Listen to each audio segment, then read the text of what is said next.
cher ami. Bonjour. Aujourd'hui, nous avons une petite interview avec le père Abbé Pages.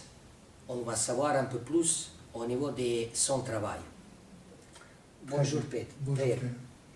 Bonjour, cher frère. Je voudrais savoir un peu plus au niveau de votre travail, si vous pouvez nous expliquer votre mission Oui. et qu'est-ce que vous faites comme votre travail au niveau de l'évangélisation des musulmans. C'est ça. Et donc, effectivement, moi, je me suis lancé... Si vous pouvez juste regarder. Ah, d'accord, excusez-moi. Voilà. Alors, je me suis lancé dans cette mission d'évangéliser les musulmans parce que je me suis aperçu que, malheureusement, en Occident, l'apostasie est telle que les chrétiens eux-mêmes sont persuadés que l'islam est une religion comme une autre, et même une bonne religion. Ce qui fait qu'ils ne cherchent pas à évangéliser les musulmans.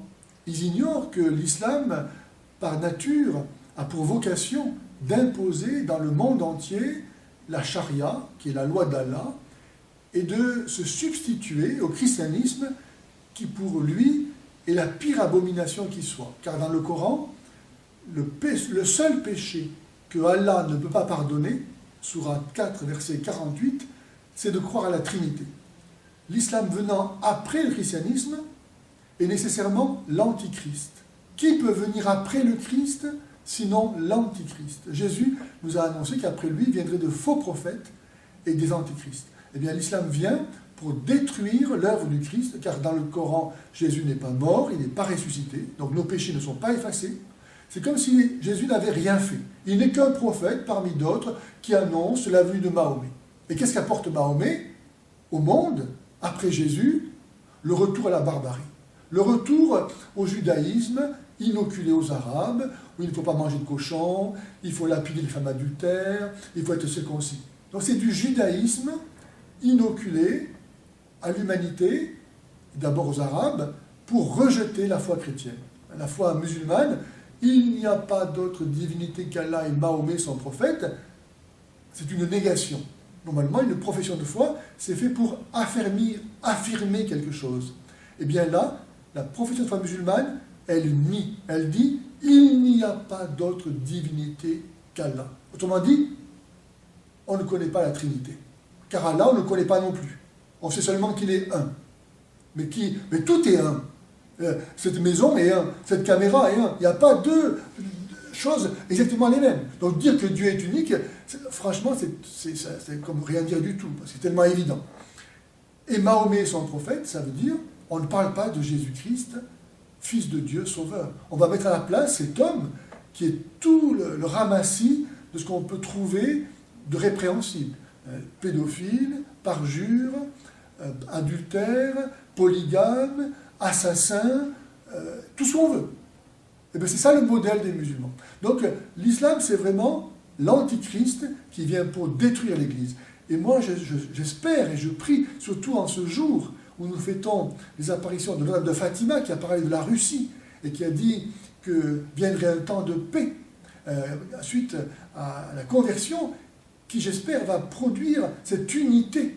Car Jésus a fait de l'unité des chrétiens, Jean 17, 21, il a prié en disant « Père, qu'ils soient un comme nous sommes un, afin que le monde croie que tu m'as envoyé. » Si les orthodoxes et les catholiques sont capables de ne faire qu'un comme Jésus le veut, alors nous serons forts, car l'union fait la force et ce sera la condition pour que nous puissions sauver l'héritage que nous avons reçu de nos pères et qui est la vérité.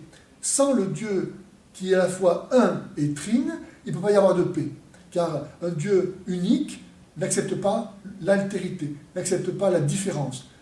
Et le polythéisme n'a pas la capacité d'unir tous ceux qui sont divisés par différentes croyances. Seul le Dieu qui est à la fois le même est différent, car le Père n'est pas le Fils n'est pas le Père, le Saint-Esprit n'est ni le Père ni le Fils, et ni le Père ni le Fils ne sont Saint-Esprit, et pourtant ils sont tous les trois un seul et même Dieu, qu'ils sont tous les trois ensemble.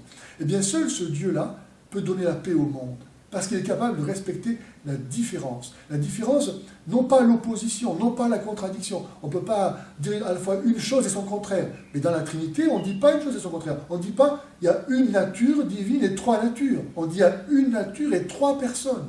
Ce n'est pas la même chose. Ici, avec mon ami, nous avons la même nature humaine, mais nous sommes deux personnes différentes.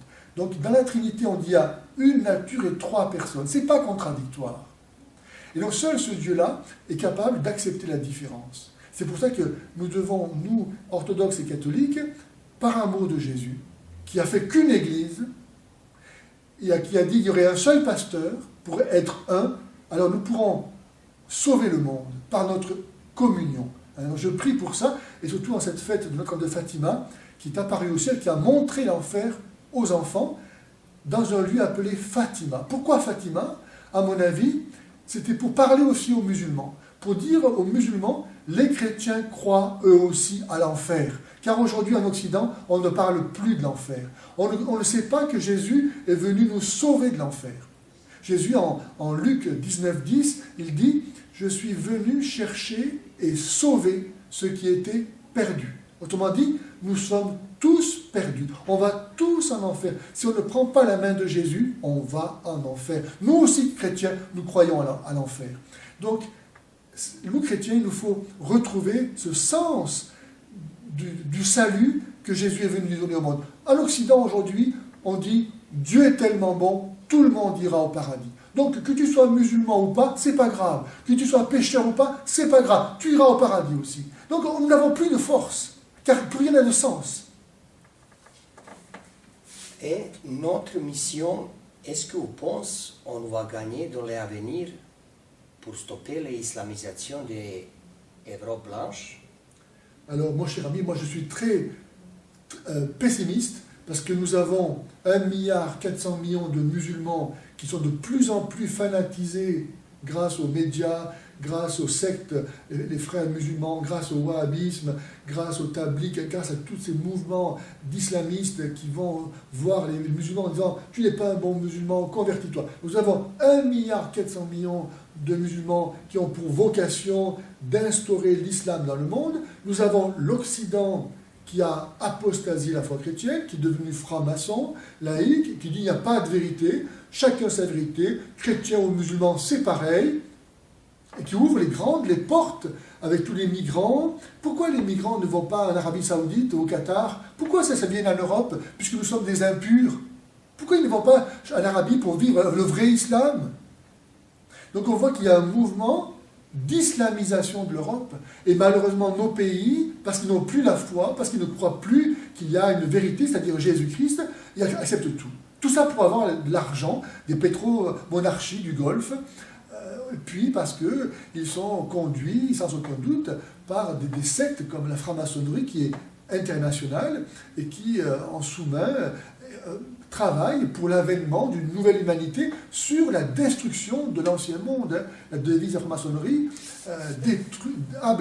chaos, détruire et repartir du nouveau. Nous, Jésus n'est pas venu détruire.